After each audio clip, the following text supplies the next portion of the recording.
Buenos días. Hace varios meses, en una situación difícil, conocí a... ¿Está bien si digo Gendry? ¿Cómo es? Gendry. Siempre la J, la esas, las mezclo un poco, pero qué bueno que puedan estar con nosotros. Ellos son alumnos de una institución académica y vienen a hacer una visita a la iglesia, a ver lo que creemos, a inspeccionar a los pastores. Me dijeron después tienen una entrevista. Vamos a ver si pasamos la prueba, ¿no? Pero bienvenidos. Bueno, hay que encender el micrófono a veces. Ahora sí. Igual la bienvenida la escucharon, que era la parte más importante. Me preguntan algunos por qué estoy hablando de la iglesia. Porque son cosas sabidas. Bueno, les voy a contar.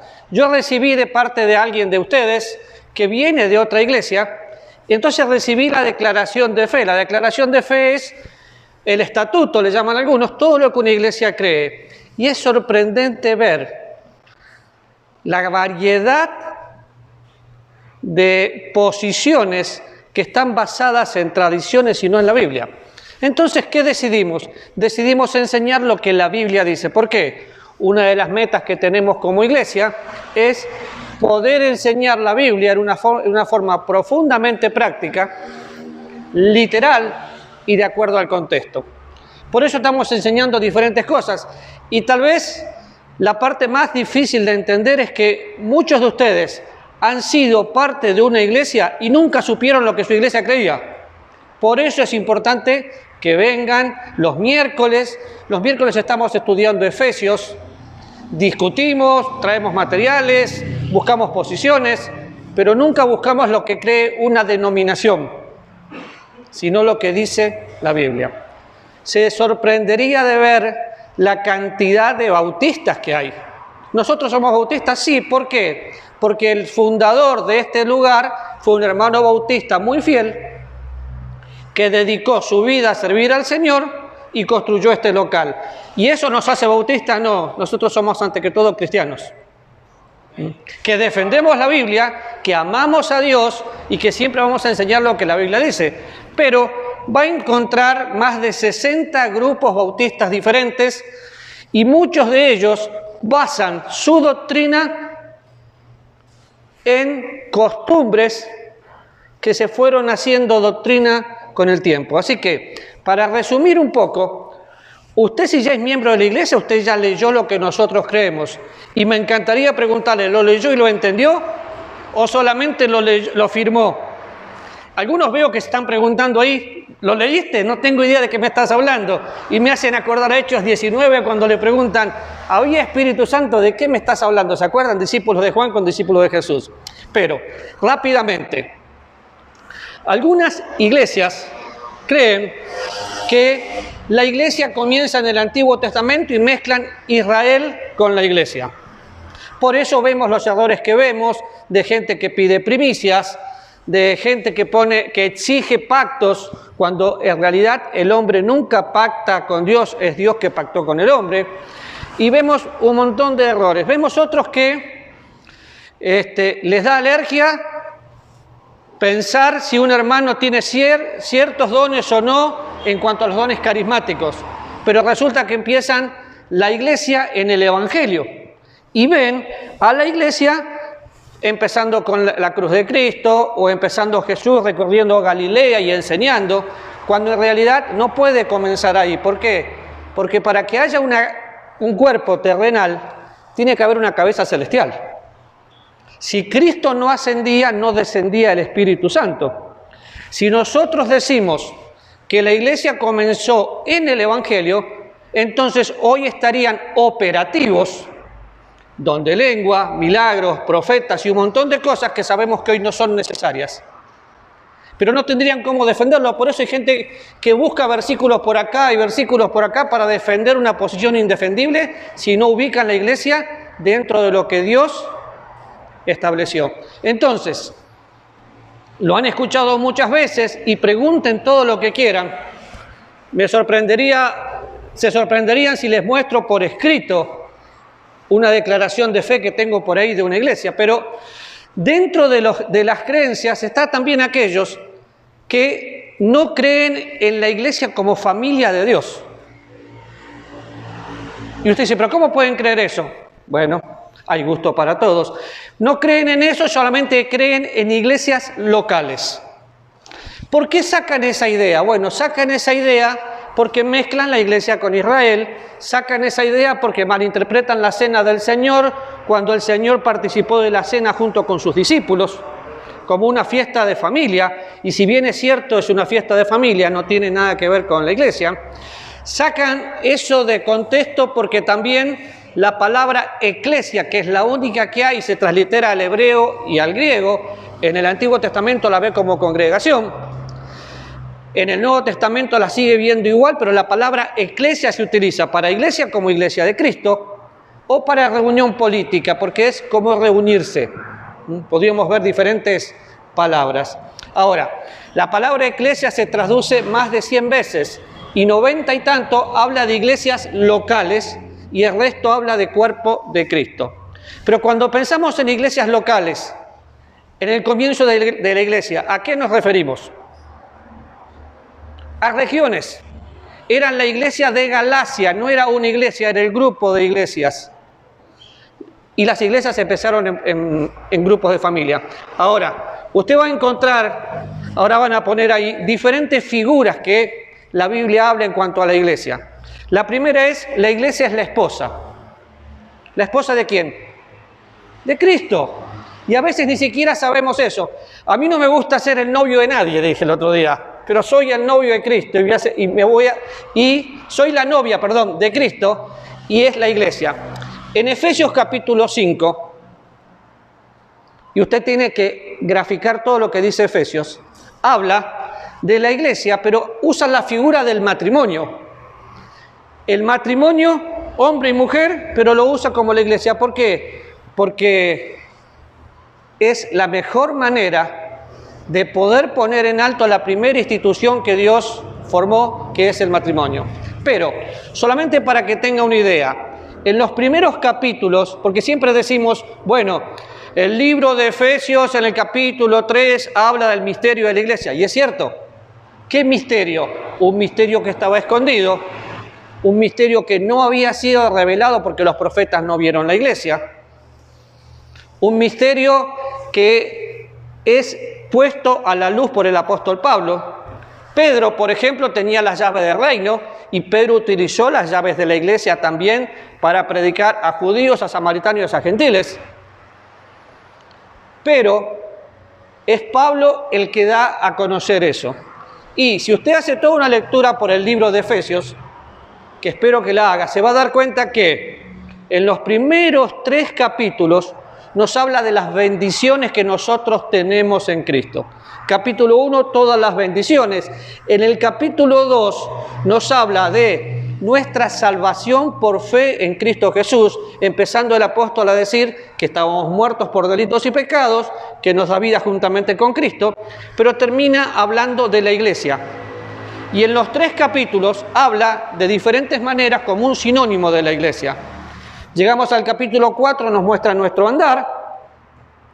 Llegamos al capítulo 5 y hace la figura del matrimonio, y es la iglesia. Y fíjense, Efesios capítulo 5. Y no quiero tomar todo el tiempo porque estoy seguro que la mayoría no han leído Efesios y lo van a leer ahora. Me encantaría pensar que todos lo leyeron y lo estudiaron, pero cuando vamos al capítulo 5, empieza hablando de que tenemos que ser imitadores de Dios como hijos amados, cómo nos tenemos que conformar. Y a partir del versículo 18, donde nos habla de que tenemos que ser llenos del Espíritu Santo de Dios, empieza a hablar del matrimonio y de la iglesia. Versículo 22. Las casadas estén sujetas a sus propios maridos como al Señor, porque el marido es cabeza de la mujer, así como Cristo es cabeza ¿de quién? De la iglesia, la cual es su cuerpo y Él es su Salvador. Así que como la iglesia está sujeta a Cristo, así también las casadas estén sujetas a sus maridos en todo. Maridos, amad a vuestras mujeres, así como Cristo amó a la iglesia y se entregó a sí mismo por ella. ¿Para qué? para santificarla, habiéndola purificada en el lavamiento del agua por la palabra. Y este es el fin, a fin de presentar a sí mismo una iglesia gloriosa, que no tuviese mancha, ni arruga, ni cosa semejante. Y después habla de grande este misterio. Y no vamos a hablar del matrimonio, porque vi que algunas de las hermanas, cuando hablé de sujeción, les dio caspa. Entiendan el contexto. ¿Te dio caspa la sujeción? Sí. Es imposible para las hermanas ser sujetas si no están llenas del Espíritu Santo, así como es difícil para el hombre amar si no está lleno del Espíritu Santo. Pero estamos hablando de la iglesia. Y cuando hablamos de la iglesia, estamos hablando del Señor Jesús pagando el precio, no por una denominación, no por tal o cual compañerismo, pagando el precio por cada uno de los que un día, estando muertos en pecado, reconocieron su situación de pecado, entendieron que no podían hacer nada, y fue cuando Cristo va a la cruz, lo cuelgan, derrama su sangre, estando en la cruz y derramando su sangre, muestra su amor para con nosotros y nos regala la salvación. Pero Cristo y la iglesia un día van a tener unas bodas. Solamente para que usted entienda, todos los que un día fuimos salvos por medio de la fe en Cristo, seremos arrebatados juntamente con Cristo. ¿Qué significa ser arrebatados? Bueno, la Biblia me habla de acontecimientos muy importantes. ¿Cuántas venidas de Jesús hay? Hola. Una, dos. ¿Quién dijo tres? ¿Quién dijo cuatro? No. Una, dos o tres, vamos. ¿Cuántas venidas de Jesús hay? ¿Cuál fue la primera o cuál es la primera? La primera es cuando vino como un niño, fue un adolescente, murió como un hombre, resucitó y la tumba de Jesús está vacía. ¿Y la segunda? ¿Y la segunda? Sáquense la mascarilla, a ver. El rapto no. Estaba esperando que alguien diga el rapto. No, el rapto no es la segunda venida. ¿Por qué? Porque la segunda venida Jesús pisa la tierra. En la segunda venida Jesús viene con nosotros. En el rapto, que no es una venida, viene por nosotros. Mucha gente mezcla el rapto con la segunda venida porque utiliza Mateo 24 y ahí mete la iglesia. Y entonces, sacando texto fuera de contexto, hago un desastre. Pero no, el rapto de la iglesia es un evento único, no es un proceso. ¿Y quiénes se van a ir? Si en este momento vendría el rapto de la iglesia, algunos de ustedes se van a quedar. ¿Por qué? Y porque confiaron más en ser bautistas o en su religión, pero nunca nacieron de nuevo. Para nacer de nuevo, conversación entre Jesús y Nicodemo, había que reconocer la situación de pecado, entender que ese pecado me separa de Dios, entender que la sangre de Cristo es el único medio y que Dios me regala la salvación y le recibo por fe. Ahora, todos aquellos que por fe reciben a Cristo son arrebatados. ¿Dónde veo esto en la Biblia? 1 Corintios capítulo 15 y 2 Tesalonicenses capítulo 4, versículo 13 al 18. ¿Qué dice? Que en un abrir y cerrar de ojos sonará la trompeta, los muertos en Cristo resucitan primero y luego nosotros, los salvos, los que hayamos quedado, seremos arrebatados juntamente con Cristo. Y dije los salvos, y suena hasta arrogante, sí, pero yo soy salvo por la fe en Cristo Jesús. Si yo me muero en este momento voy a la presencia de Dios. ¿Y usted? Entonces, la iglesia es arrebatada, es llevada al cielo. En el cielo la iglesia pasa por el tribunal de Cristo, no es un juicio, es un tribunal para recibir recompensa o perder recompensa. Ahora, el tribunal de Cristo es muy especial porque Dios trabaja en mí, Dios trabaja a través mío y encima me premia.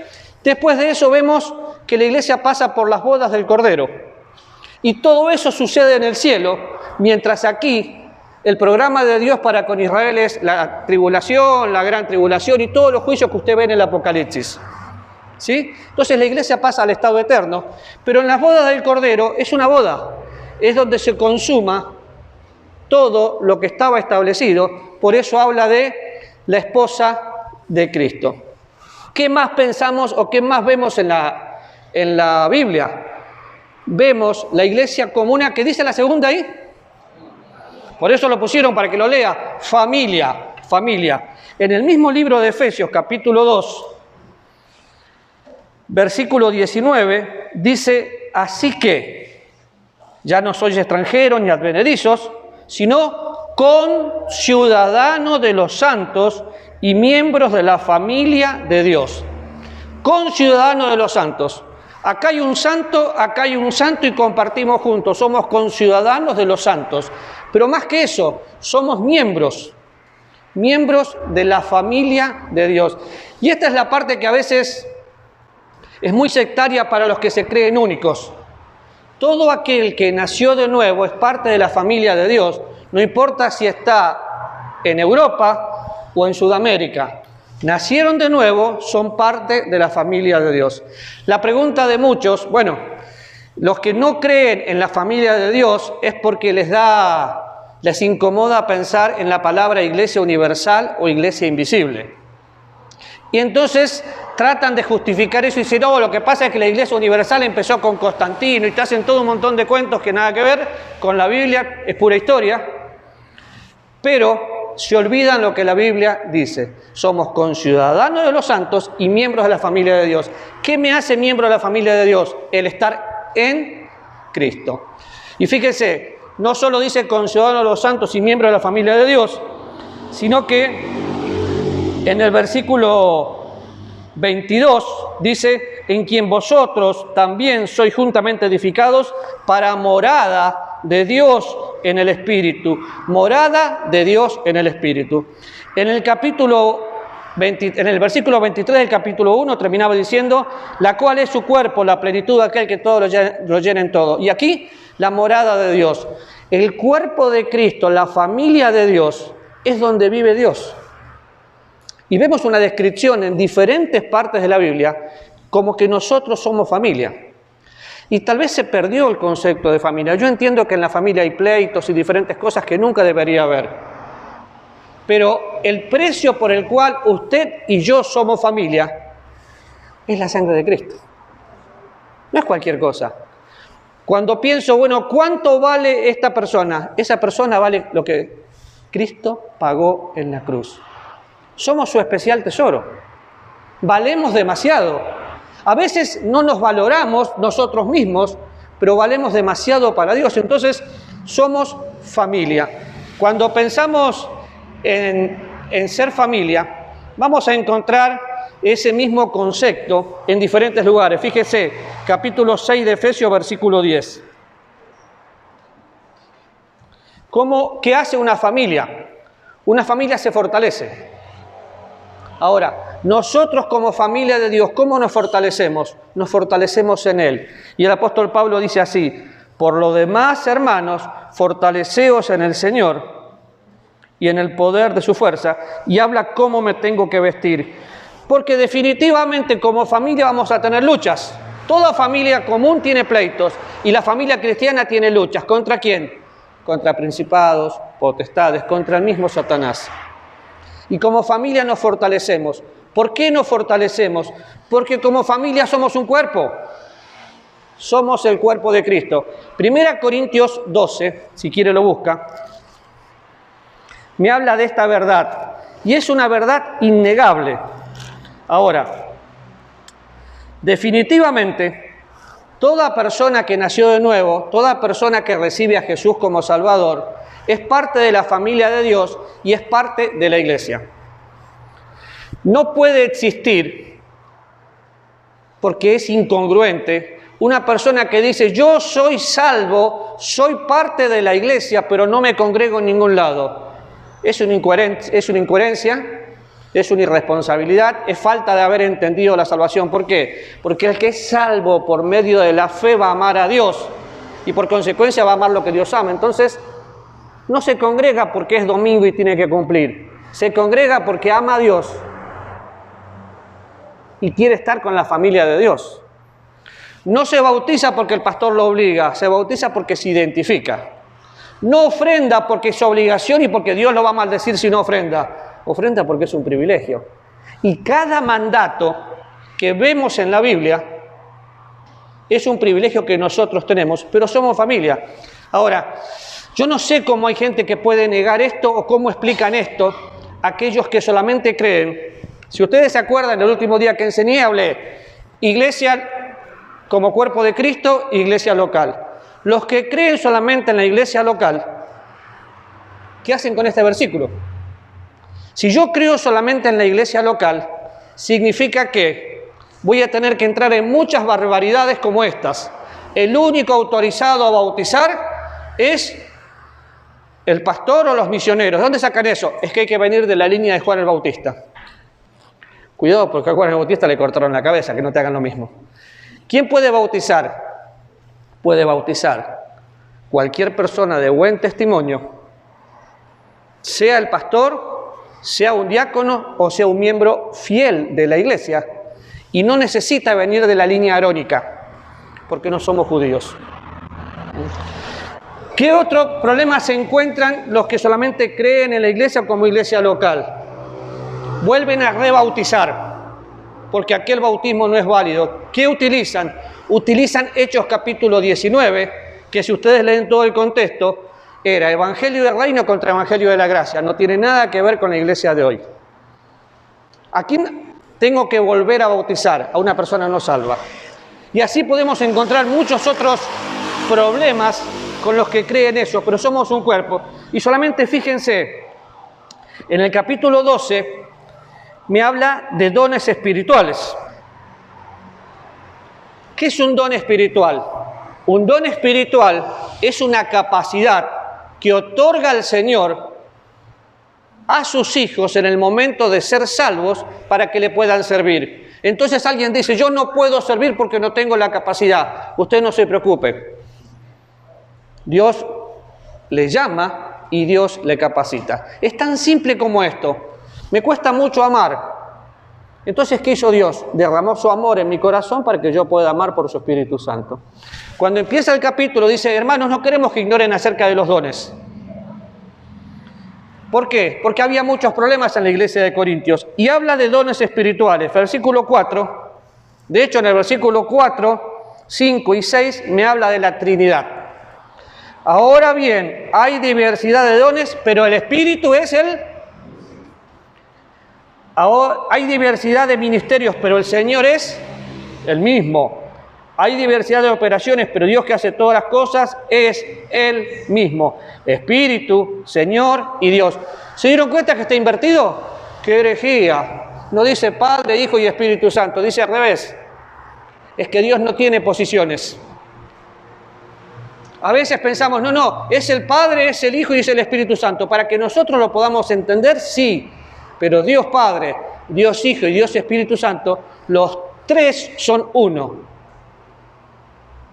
Es el mismo Dios con diferentes funciones que está entregándole al cuerpo de Cristo, a su iglesia, capacidades para poder servir.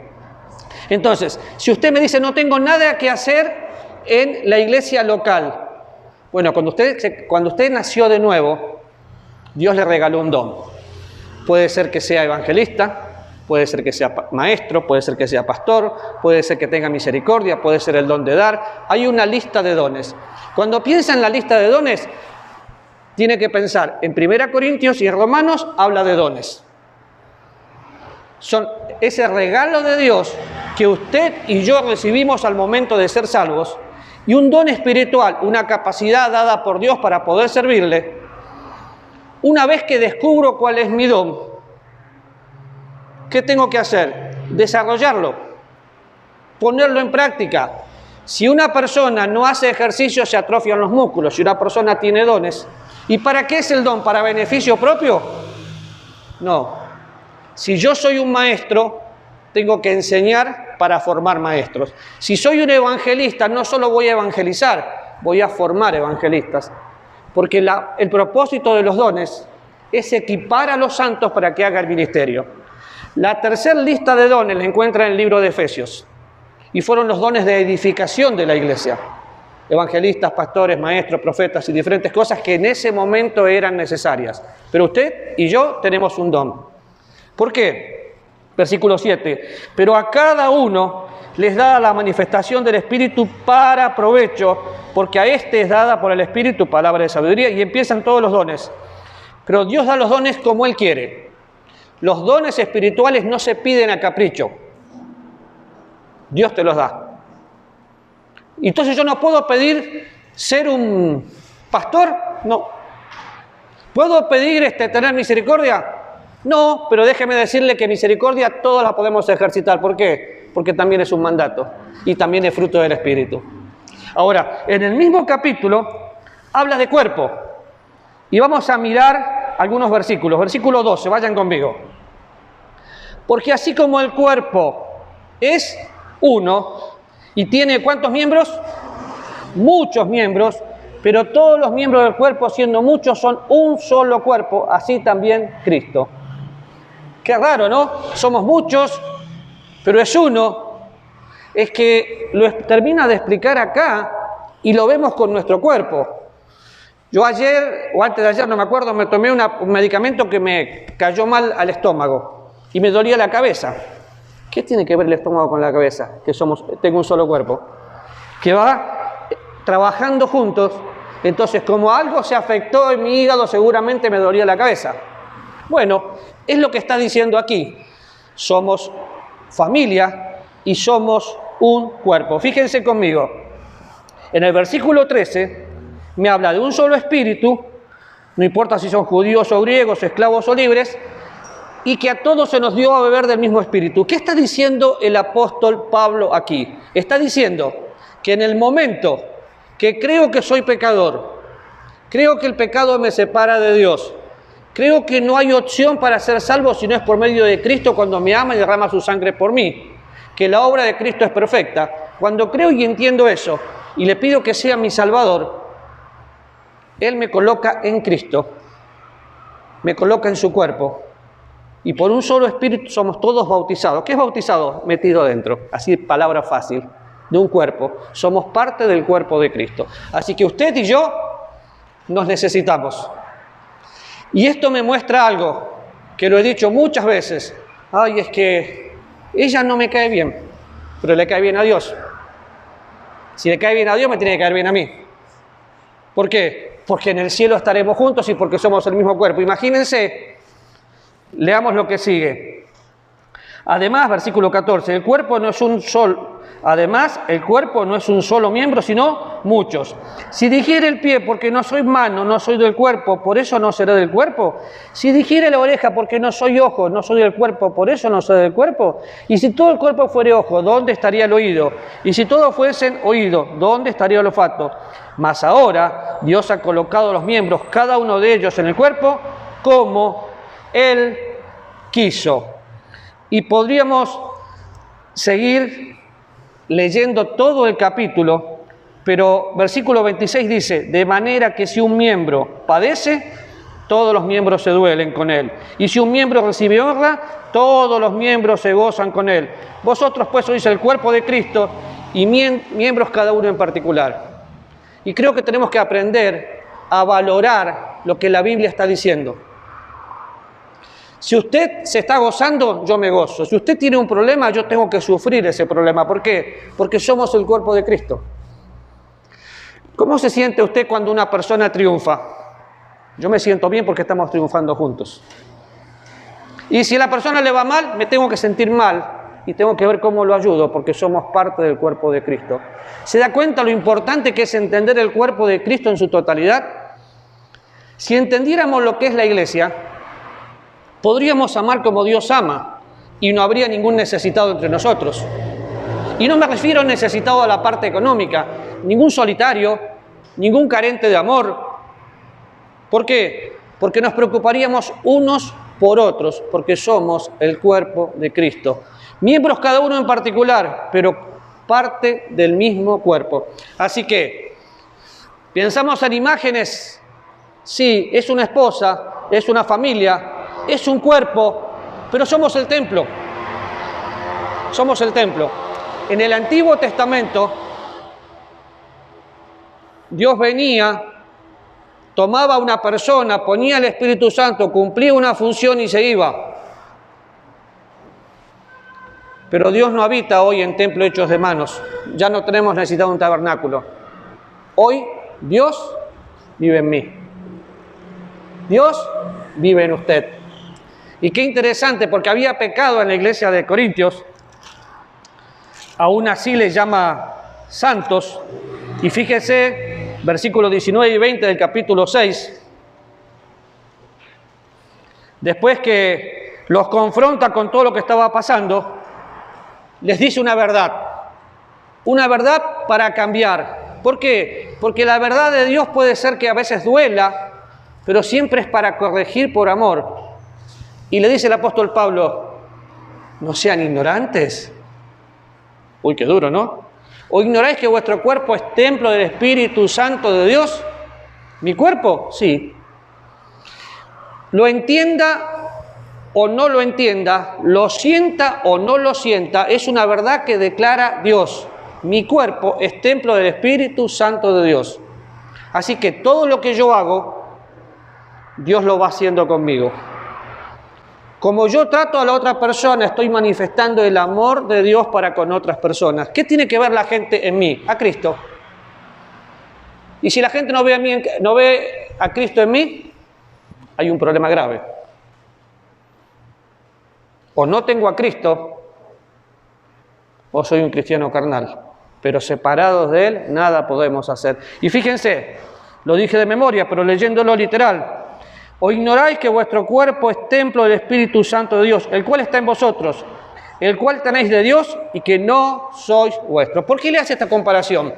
Porque en la iglesia en Corintio había judíos, había gentiles, había gnósticos, había de todo.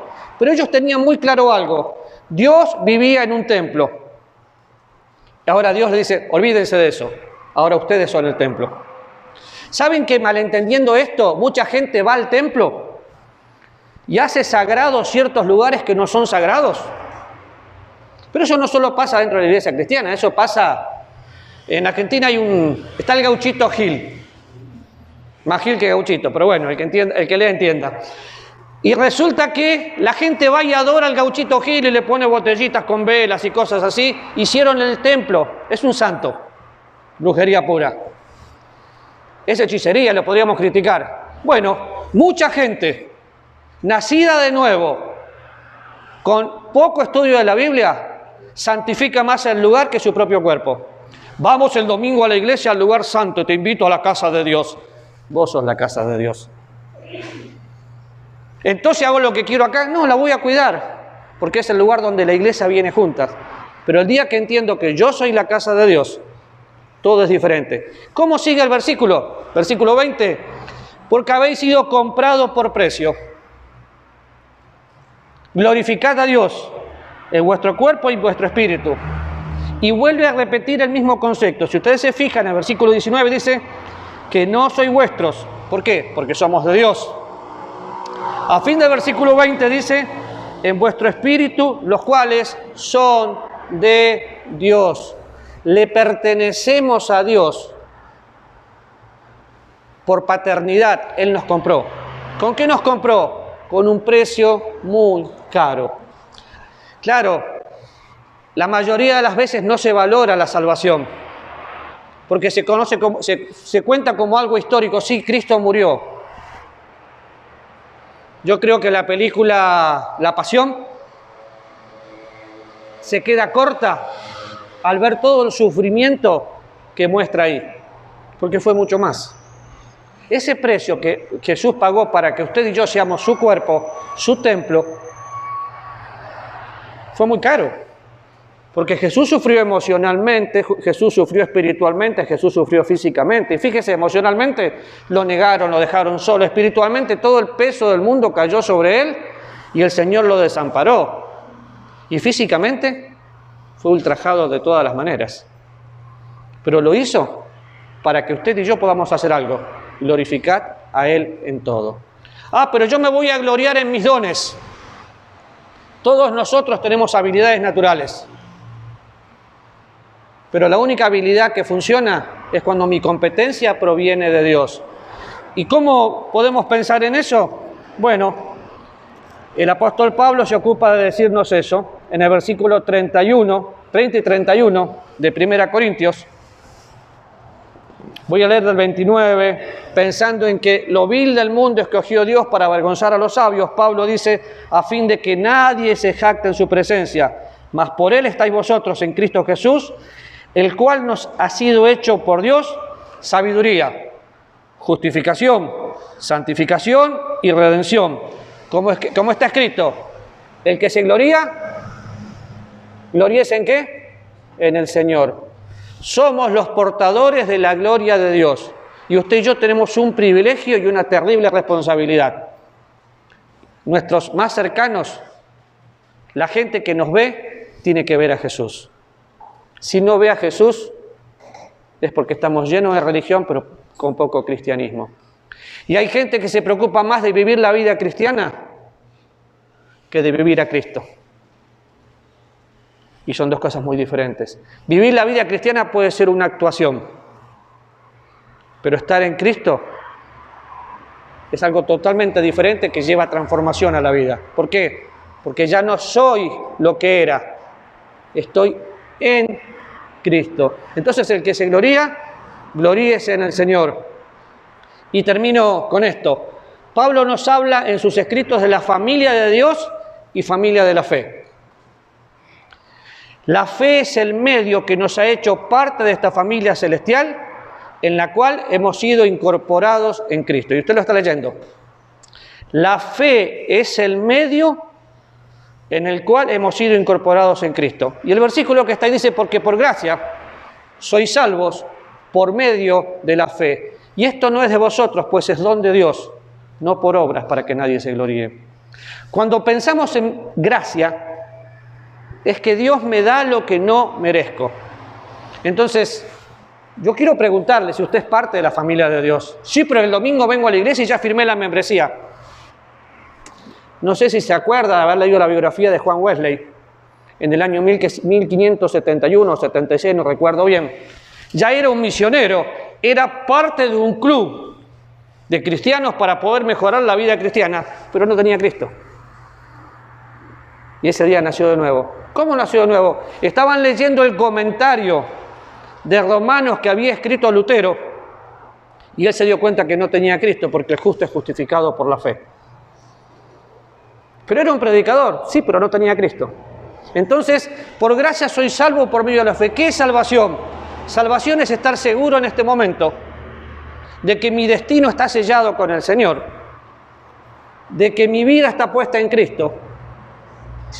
Y es tan simple porque Dios me regala la salvación. Pero tengo que entender, el entender me lleva a sentir y el sentir me lleva a hacer. ¿Quién produce el arrepentimiento del Espíritu Santo? Pero la Biblia dice que todos somos pecadores, que la consecuencia de haber pecado es la muerte y cuando habla de la muerte es el infierno. Que no hay una sola persona que pueda ser salvo si no pasa primero por la sangre de Cristo. Y entonces Dios te ofrece como un regalo la salvación. Así que mi pregunta es, no si usted es miembro de la iglesia, si usted es miembro del cuerpo de Cristo, si ya se encontró con Jesús. Porque salvación es gratis, aunque a Cristo le costó muchísimo. La salvación involucra a una persona, esa persona se llama Jesús. Esa persona pagó un precio, ese precio fue su vida puesta en la cruz para todo aquel que cree. Y ese precio trae perdón. ¿Está perdonado o perdonada? ¿Por qué en este momento no cierra los ojos conmigo y se pregunta en lo más íntimo de su corazón? ¿Ya nací de nuevo? O tal vez la pregunta más fácil. Si en este momento tuviera que morir, ¿está seguro o segura que iría a la presencia de Dios? ¿O si Jesús viene, se iría con Él? Si no está seguro o segura, qué buena oportunidad ahora para que usted entienda su situación de peligro y ante todo lo que estamos viviendo sepa que Cristo puede venir en cualquier momento y hoy usted le pueda decir: Jesús, te pido perdón. te necesito. Quiero que me limpies con tu sangre, que vengas a mi vida, que seas mi Salvador. Dios, sé que estás trabajando en este momento y hablaste con cada uno de nosotros. Y por eso te ruego, Señor, que por favor derrames tu bendición a aquellos que en este momento necesitan la salvación. Que cada uno de los que están aquí, o los que estamos aquí, podamos examinar nuestro corazón. El que no tiene a Jesús, que hoy, Señor, pueda encontrarse con Jesús, el autor de la vida. Y los que ya tienen a Jesús puedan darse cuenta que somos tu cuerpo, tu familia, que un día vamos a estar juntos en las bodas del Cordero. Y al valorar todo eso podamos vivir diferentes, impactados por tu vida e impactando vidas. Te amamos, Dios, en el nombre de Jesús. Amén. Cualquier duda, pregunta, no se vaya como vino. Pregunte. El que no pregunta, nunca aprende. Manuel.